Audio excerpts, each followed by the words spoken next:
people keep saying, oh, they kill children. And the reason they kill children is because they know they have been children themselves. They know how they become who they are. If you kill children from the village, most of those kids are going to be village people. But if you kill people who go to school where there is a military, it's meaning you know this half of children, they're going to be in the military.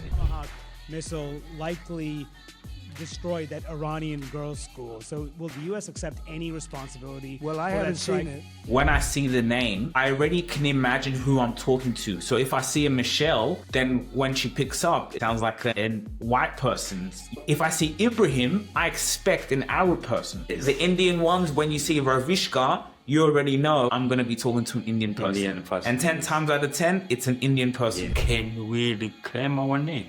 Can we reject the religious, the colonial name, and then we take African name? That's how history works. It was before colonizer, now during colonizer, but after colonizer, we continue to carry their name. Tune in to another powerful episode of the Rubasha Family Podcast. Get ready for war. Hey guys, welcome back to the Rubasha Family Podcast. We're here for another episode. What's been happening around the world?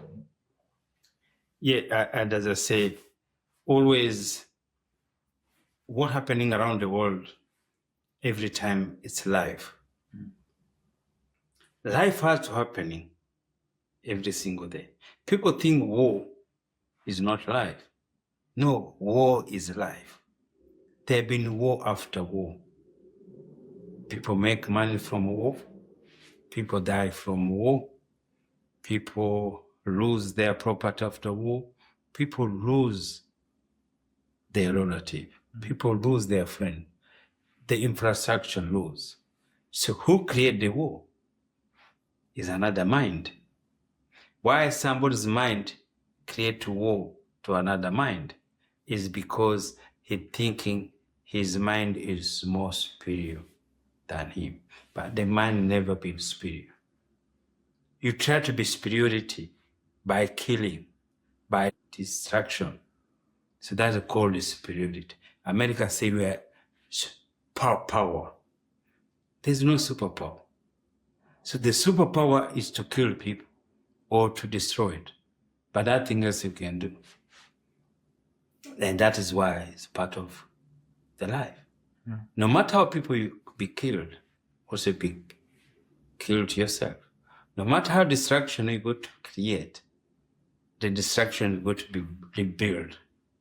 And when this destruction or construction, whatever you destroyed, you rebuild, you create improvement. So the war, the purpose of war, America been causing around the world, it's a business, it's a life. So they don't care how which people lose their life. They don't care. They don't care if American soldiers, they don't care if they are children, they don't care if people on the street. No one cares about that. And that is where you found life. Marketing is all about storytelling. Dad, when we first started this business, what did you say to me? I said, yes, we do a podcast. Why? Because I want to tell our story. Why? Because I know the story builds a legacy. Builds a legacy.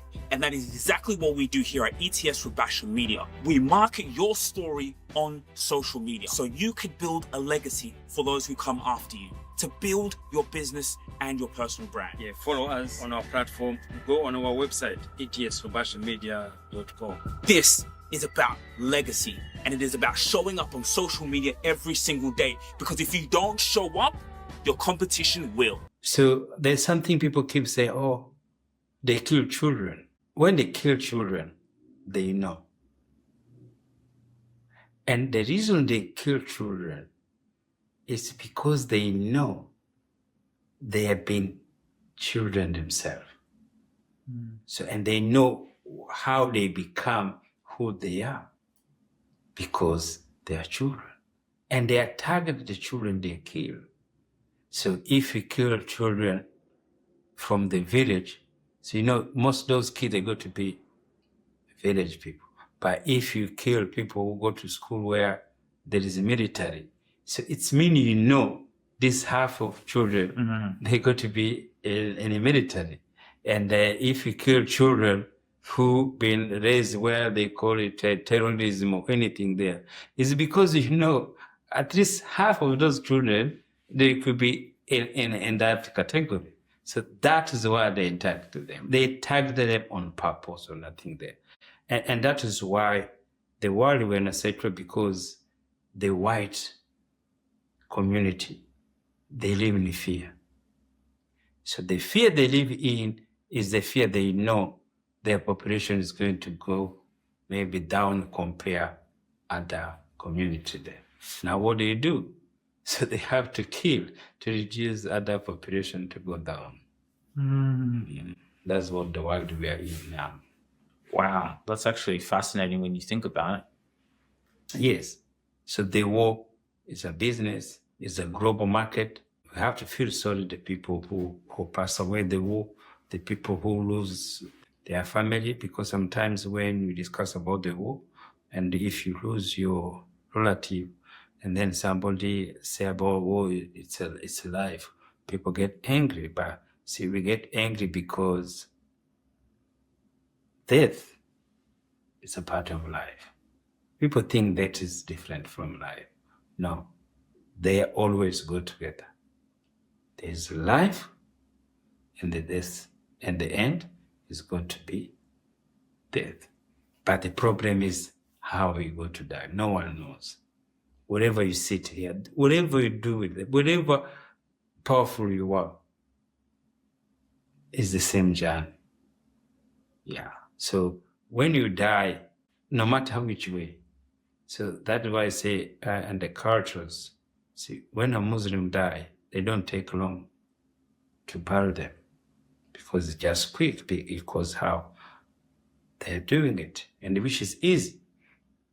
Now, Christianity, because of what they do, it's more commercializing it.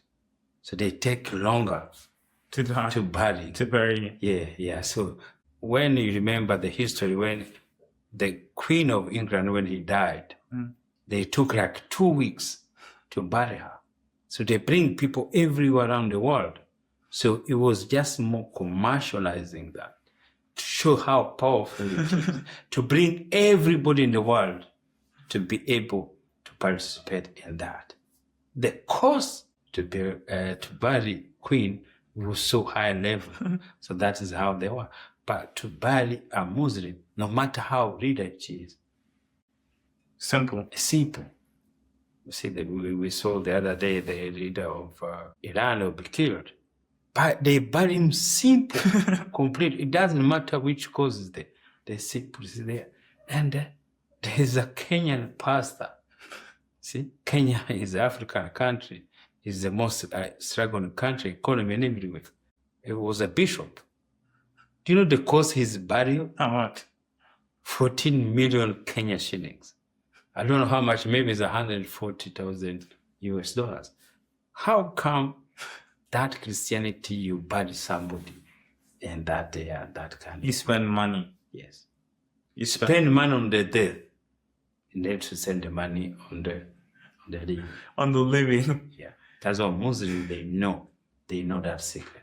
They don't take body for long because they know where they're coming from. You have to go back there as quick as possible. That's why they're not. You see Muslims, a lot of them, they're not afraid to die. Yeah, not because we know where they're coming from, that are teaching. You take a body in the mortuary the whole week. Why do you put a mortuary the whole week? It's not free. It's like a parking. You have to pay every day, every single day. So that is why I say Christianity is more commercialized. Muslim, it's more learning how to be everything to be quicker. That's why it's so popular as religious. That is why it's bigger with many people, because it makes life simple. Yeah. Talk about the release of your new book, African Names. How are you feeling seeing the movement growing on social media? Yes, and that is why it's good to come back to say this. And every single day I'm telling Africans, we have to agree, we lost our identity. It's not about question about it. It's not about questioning whatever which way. We really lost our identity as African. So my movement is just here to sit here to say, let's reclaim back our identity. It's a simple. I am Ndizeye Rubasha. That is African name, both African name. That was we are calling every child who understands it to take their name back. The reason we lost it through colonialism and through religious. Can we bring it back? Yes. Why? Because that is our natural identity. The reason I'm saying that before colonizer came in, there is no African who had Ibrahim, James, John, no one. No one had that name. And I agree with our audience. No one has that name. The reason now we get this name mixing for our culture is because the colonizer came. White people came, Arab came. They came with their strong religions. So now, to be able to be identified with their religions, they have to give you the name. So now, as African or parents, we think the name we give our children is we choose it. No, we never choose it. We be imposed with those names according which religious you are. See, if I grow up in a Muslim, You would have been Muslim. you have been Muslim, I'll be having Ibrahim or Hassan or whatever Muslim name. But because it was a Christian name, they gave us, they imposed us the Christian name. So that is how it is. After colonialism, up to now. So now my movement now is coming out from 2026. Can we reclaim our name? Can we reject the religious, the colonial names, and then we take African name? That's how history works. It was before colonizer. Now, during colonizer, but after colonizer, we continue to carry their name. So now we want to make sure 2026 we rejected their names. And like part of what I do when I work with a lot of names because the name comes up on the screen and I call them, right? So it's so interesting when I see the name, I already can imagine who I'm talking to. So if I see a Michelle, then when she picks up, it sounds like a Michelle. It sounds like a white person, a European. Obviously, the English, they came and, have been living in Australia. But, Michelle, if I see Ibrahim, I expect an Arab person. If I see Ibrahim on the screen without seeing the skin color, without seeing the whatever, if I see Ibrahim, I expect to see an Arab person. Hear an Arab person because it's on the phone. When I see, but there's sometimes it's like you see an Arab name, but then as I talk to the person or I look at their last name, you can see it's an African person. Yes. So you see that's the mix now. Everyone else, yes. The Indian ones, when you see Ravishka, you already know, I'm going to be talking to an Indian person. And 10 times out of 10, it's an Indian person who picks up, even if they can speak good English. Yeah. So you can detect whatever trap there. So that is why. So even the other things I realized when I was on holiday in Bali. So you just come back Monday. So now, the world, that's how I realized the other day. So the world has given Africans, especially Black people, true identity. So when I say identity, if somebody sees us here, we don't speak with accent, we sit here. They go to think you are African, from Africa, or you are African American. They will never think in their mind, especially Asia, when you go to the village, sometimes There's no black people. So always they go to think we are African American. Sometimes they don't think there's Africans who traveled there. So that's why always they want to ask you, where are you from? So now, that is two identity as given as Africa. So when you're standing in Bali or Malaysia or Singapore, so an Asian person will go to see you, go to say, okay, this is an African American or this is African. They will never think, oh, this is African Australian. No. They're going to think, oh, this is African French. No. They're going to say, oh, this is African British. No. Because the two powerful identity African has taken is those two. Why? Because always is in the media. African America always is in the media. So now we get a big picture in the media as African American for two, negative and positive. But that was good to see. American always show negative about African American because they know they did good things to African to put our name higher. African Americans. Yes. So But who puts them down? the medias. See, big news you see African American is when there is issue, there is a conflict, there is the way they did, there is where, see, all those, they publicize their propaganda, the negative one, to show how African. So that was, oh, we are gangster. We are. Or even if you see with P. Diddy, the Yes. way they Yes, criticize, yes. and even his crime, what he was committed for, Yes, it was it like was- even yes. the like no one when it comes to the FBI, there's no one beats the cases usually. But this one, he beat the case because it was just so Yes, ridiculous. yes. But of the course, those media- guys have sex Yes, all the time, do yes. they? But the media- media, especially he's seen in the business world, so you try to show I'm a businessman. Yes. So for them, it's like, let's drag you Drag him there. in the So- mud. so that very image bad. they keep and showing- they market. yeah, or Asians around the world. Like every singer, every movie star who have been pulled down is how they do it. Because this the identity we give to you. Your identity is a gangster, you are crying, you are doing this, you can't be doing. African leaders, you are dictatorship, you belong there, you be killed. See, that is identity the global media has given us Africans. But we keep fighting in it. So that's why we're coming this way. We say, look, let's reclaim our African identity. Let's have identity which will become positive. We just reject this propaganda they keep putting us in our face. Because the propaganda is powerful.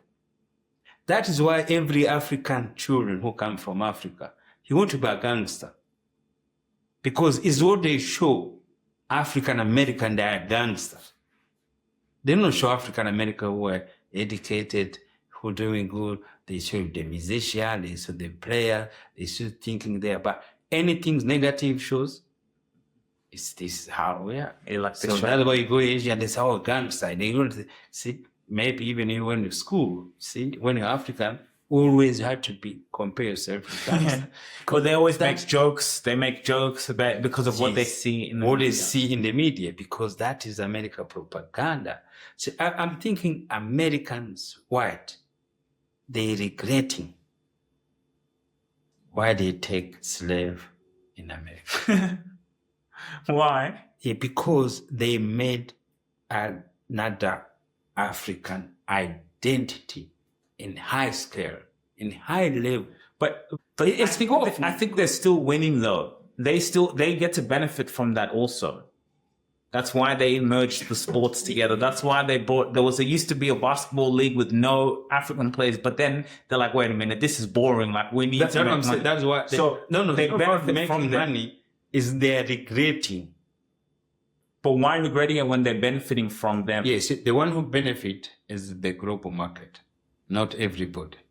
So, but the pride to have that, the white, the supremacy is not there in the sport anymore. No. Yeah. So, but because they're commercializing it, so now they are lucky because Africa never been there. Yeah. But that is why they try to keep putting them down. That is why, because they know, okay, we can make money from this community, but we don't want them to excel.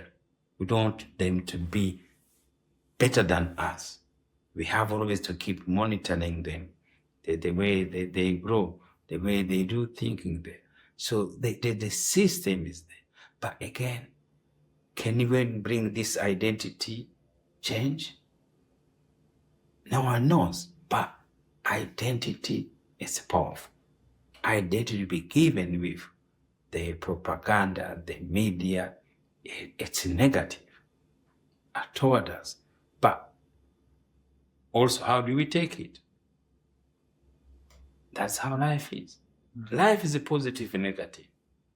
But people still strive. People still doing it. People still playing it. People still doing you got this racism or whatever I think. But if a child wants to do something, you have to do it. And if you get punished, you get punished. That's the thing we're saying about who was saying now in South Africa. That boy, Julius Mrema, he started well. He started his part when he was young. But he was fighting the global market. He was fighting the white, and they know the media. What was he fighting? Because he wanted to bring South Africa to the hands of Africans. I saw he was also one of the people that Donald Trump showed the president in the Oval Office, like the video. Yes. It was him. Yes. So it was him because he was saying, as African, we should get free. We should do this as African. So he was not somebody who maybe say what white people want to say. He really want to say, okay, there's a lot of supposed we have to do. There is land reform. We need to take our land back. We need to do things. But you're not going to take the land from a white person. White person, when they take land, there's no way you're going to take away from them. They will kill you. They go to harm you. See, they own land in South Africa are white than Africans. In their own land. Not even their own land. They came from different European countries, but they make their country like their own. You can't say anything. So Morema, he was against that. See, but now, when you're young Africans, you have to be 100% clean. And you make a small mistake, they put you in jail. I saw, so he shot a gun in the air just as a celebratory, it didn't harm anyone, nothing happened. But then I saw that the prosecutors were saying they wanted him to go for 15 years.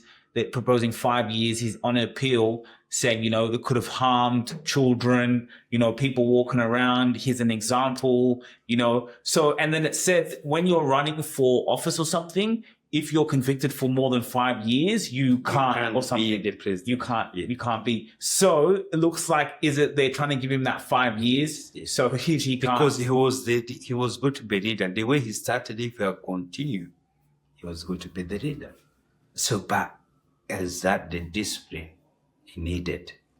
So that is how it's a war of mind.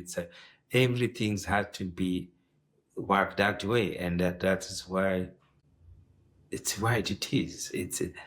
So the reason and the supremacy is so powerful. Supremacy had two things there.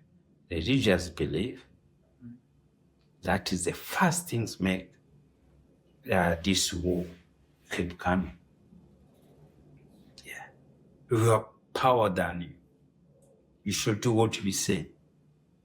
Otherwise, we go to tell them. And then because as African, we are divided. See, the identity. When we say African, let's reclaim our name. How many people say, oh, are you crazy? Well, me, I can't take African name. And you wonder why. You see? So that is the division that created it. Can you tell Muslim Africans not to take a Muslim name? No. They'll be crazy. They will be killed. They say, oh, you can't tell us this is our name. This is what this is. See, they have believed they have put in their mind, which they continue to make to believe the identity they be given is what it is. No. Our sisters, they were not having those names before. So that is the conflict we have. That is why the judge, the system, the people who's got to around you, your bodyguard, everybody surrounding you, they can still put you anything against you because you believe some things they don't. Can you imagine? Yes. South Africa. It's whole Africa. So when they were, even the history, when they say, oh, this African leader, they're dictatorship. So they call them dictatorship because they want to do what the best of their people. But if you don't do what Europe say or America say, so that's why they call you dictator. Dictator. Yes, you're a dictator because you don't listen to them. And is it this thing we're learning about now? Because this social media, this platform, we learn, we Google, we see how this conflict become every year. Like I can give you an example. I'm from Rwanda. I'm proud to be Rwanda. I know we had a war, had genocide, so against Tutsi. So now we are, this April is where it happened. Now, there is a conflict in Congo. Now, they have made Rwanda, tell Rwandan, tell the whole world, Rwanda is causing the problem in the Congo. But Congo had a problem before Rwanda came in. Always is the most richest mineral in Africa. There have been conflict all the time. Now, Rwanda came in, now they're accusing, maybe it's true, we don't know. But what now I understand why they're accusing Rwanda, it's not because they say they're there. Rwanda has built where they can process the resources, the mineral resources. No other country has that. Congo is bigger than Rwanda, is richer than Rwanda. They have most mineral there, but they have never built the mineral resources in their country. But Rwanda built it to process, because that's how you grow. That is how you build economy for your country. So now, when Chinese, American, and European take the mineral, so they take it, so they can process in Congo. So Congo is said to say, okay, let's build where we process the mineral before we send it, because they go to employ people. They don't have that. Rwanda created that, even though it doesn't have too much mineral, like Congo. So Rwanda created a processing facility. Yeah, facility. Where? In Rwanda. Wow. Smart, because they know our neighbor, they have those minerals, they can process there. So what happened? So now, what happened now? They're accusing Rwanda now because they are progressing. So they're accusing Rwanda now, or it's causing conflict in the Congo. Who's accusing? Americans, Belgium. Really? Yes. But they're not because they're causing the problem, is because Rwanda has reformed the process to build its economy to the next level. So like I was talking to an investment director in Kenya. She helps a German family office. They come and invest in Kenyan businesses. And so she said in the manufacturing industry where she is tea and coffee. She said, we export it, but we don't have a processing facility to process like the tea and the coffee, for example. So we sell it out there, then for cheap price. and then Go to process in Europe. they process in Europe, and then we buy it back from them. Yeah, $10 more or $5 more. Kenya, even if it's useless and is the most richest country in East Africa, their port, before even they used to have refinery of petrol or fuel. Kenya used to have refinery, but it's dying. So they can't refine the petrol anymore. So they have now to import. Is the Export import? or import. Yes. But because they have a nice port, they could be refining the fuel and they have it, and then they can supply the whole East Africa. They used to have that. But because the white, the British, whatever, they don't want that progress, because that refinery make Kenya make more money, more. So why? Because they can distribute the whole fuel, the whole East Africa. But why can't they invest in it? It was there before the British built it. I think it's what we lose, what our identity. Our identity is poor. So when you are poor, you don't think the way Rwanda they are thinking. Rwanda is thinking we are rich by creating some things no one else has created. They come clean. Kenya is, Nairobi is dirtiest city in the world. Why? Is it because they are poor? No.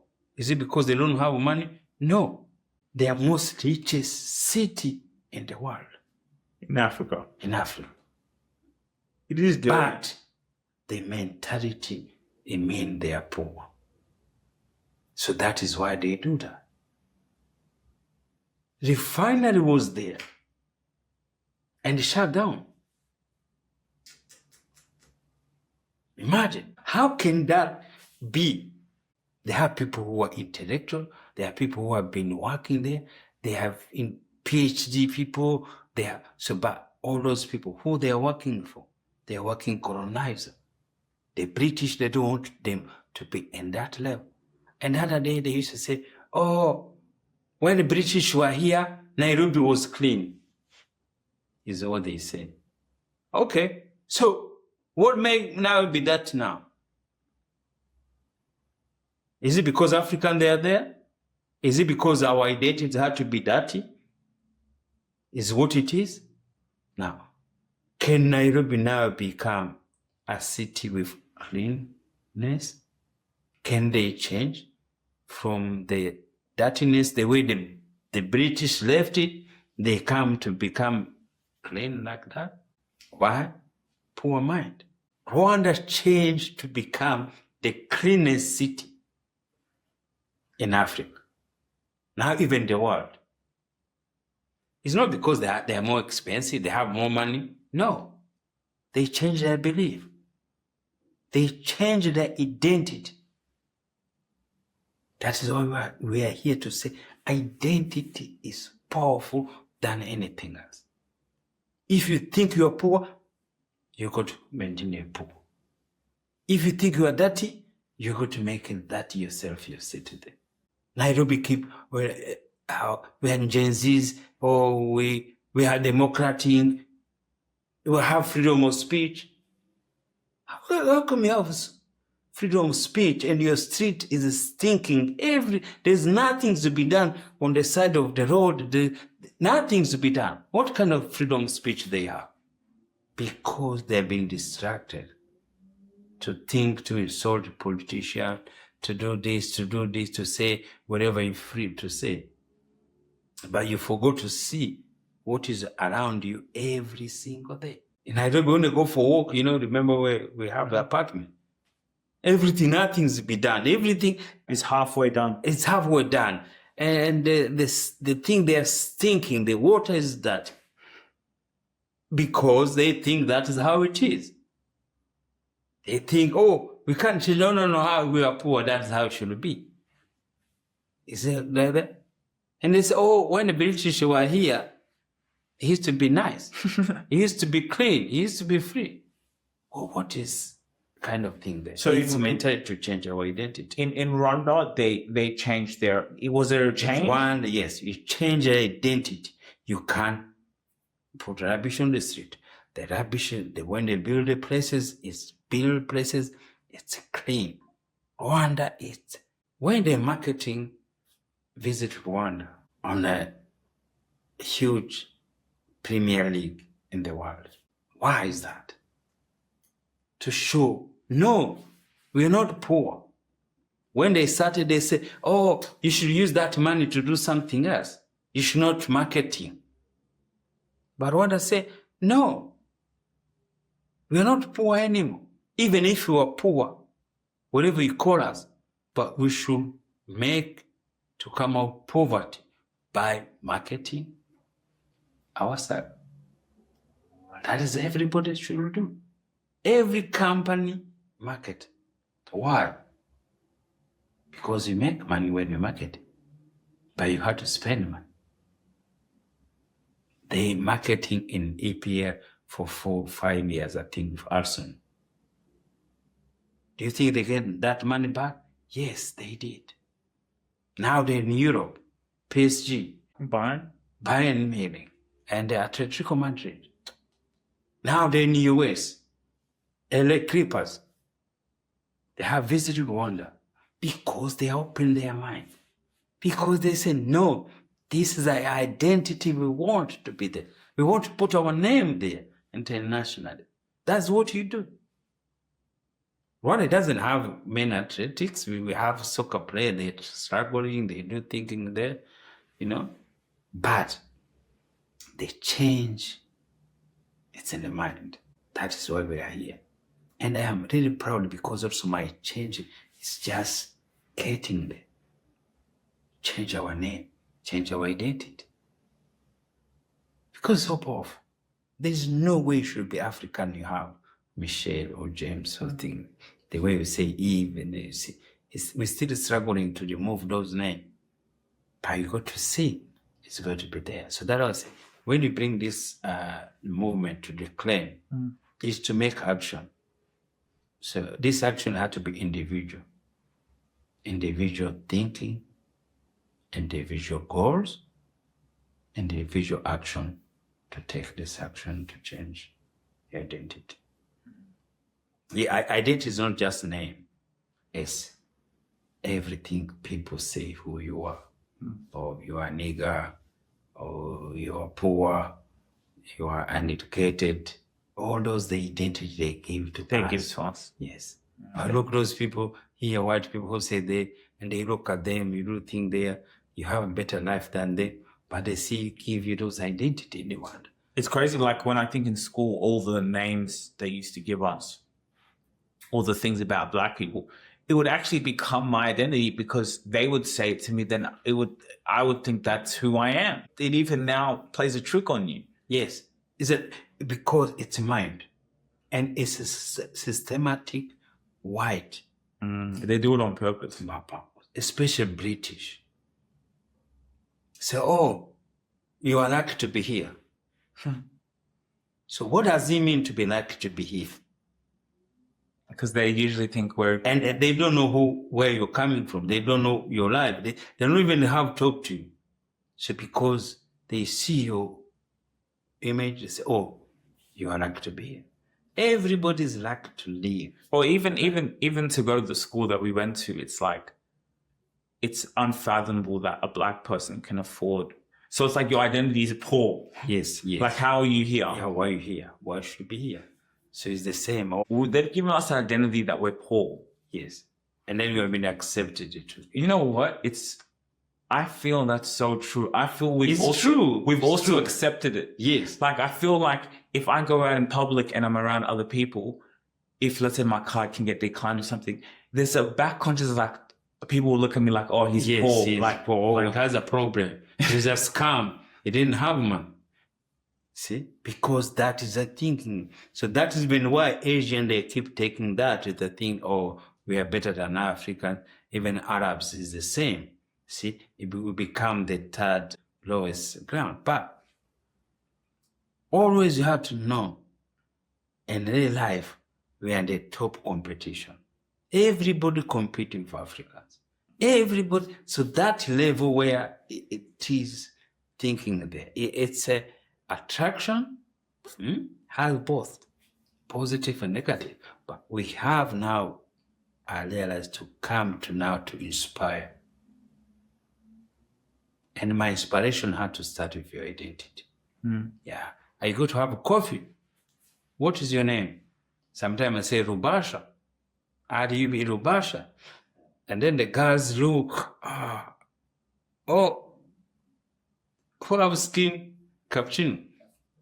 Because they're embarrassed to say, maybe I'm going to pronounce this name wrong. But as you continue to go there, so they get familiar with your name. And when they get familiar with your name, they respect it, and then they look there. But when you go places for first time, and you put Dizeye, they look, and see, that is how it works. But it's how we go to teach them to take our identity. And what I'm trying to say here today is they were arguing, my brothers and my sisters. We're not always, we can't change it. See, I see friends, relatives, people behaving that. See, now, when I grow, I read people's mind. So they say, guys, I changed my name. We don't care, we're not always. You see, there's Africans. So they don't, and they know it'd be easier to say African name because they're African. But they're not. And some, they don't purpose. But that's why we are here. We are here because not fighting with them to bring the awareness. See, awareness to say, my name has changed. I had to call Alois, but can you call me Dizeye? So now it's fascinating when you see Africans, they can't spell an African name. They can't spell. Yeah. But who You see, that's how we lose our identity. They say, how do you say? So maybe a Congolese or a Kenyan or Togolese or whatever, or Ethiopia, he say, how do you say? You see? So that's poor mentality. No, but sometimes that can happen. I've seen like some names, it's like a long name, and like I got to take some time to put like you work. Yes. So that you see, that's just the pronunciation. So that's the reality we are talking about. Yes, doesn't mean it's wrong. So it's reality. They were showing these names, they are wrong.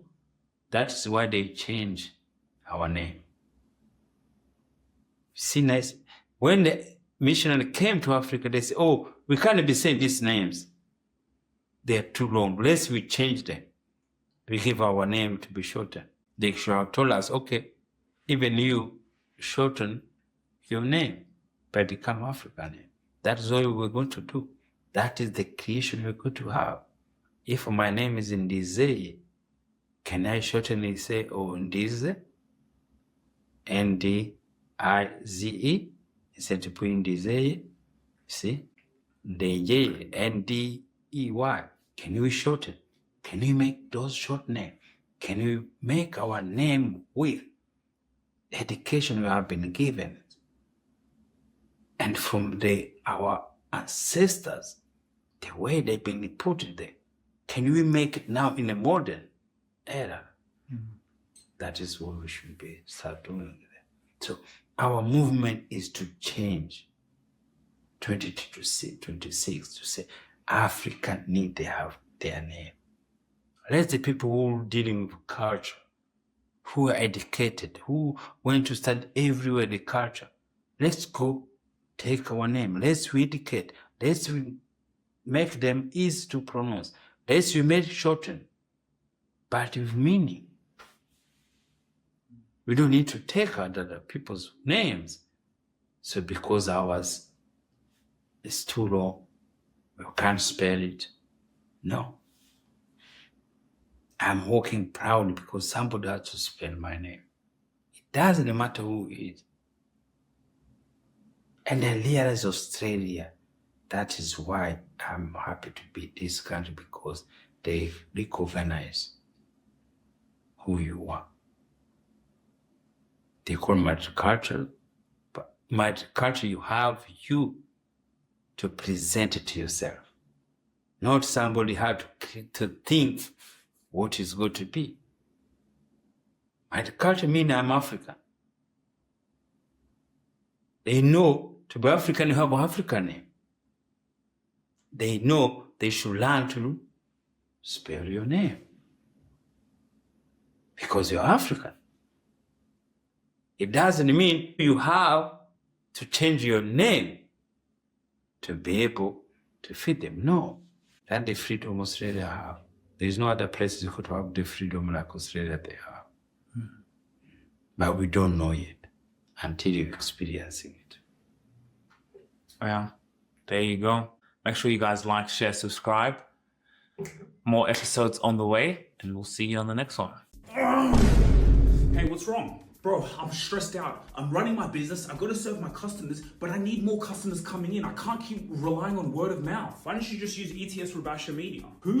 Well, with AI now, what they do is they go in, get your perfect clients, bring them in front of you. So all I got to do is run my business and he brings me opportunities. Think about it. You speak to 3,000 of your ideal customers, convert 1% of that 3,000. That's 30 people. 30 people in a room with you. Can you convert that? Of course I'll close them. I'm good at what I do. I just don't have time to be going and looking for my perfect client. Focus on what you love doing and let them bring you customers. When you win, they win, commission, ching. Sujira Rubasha, huh?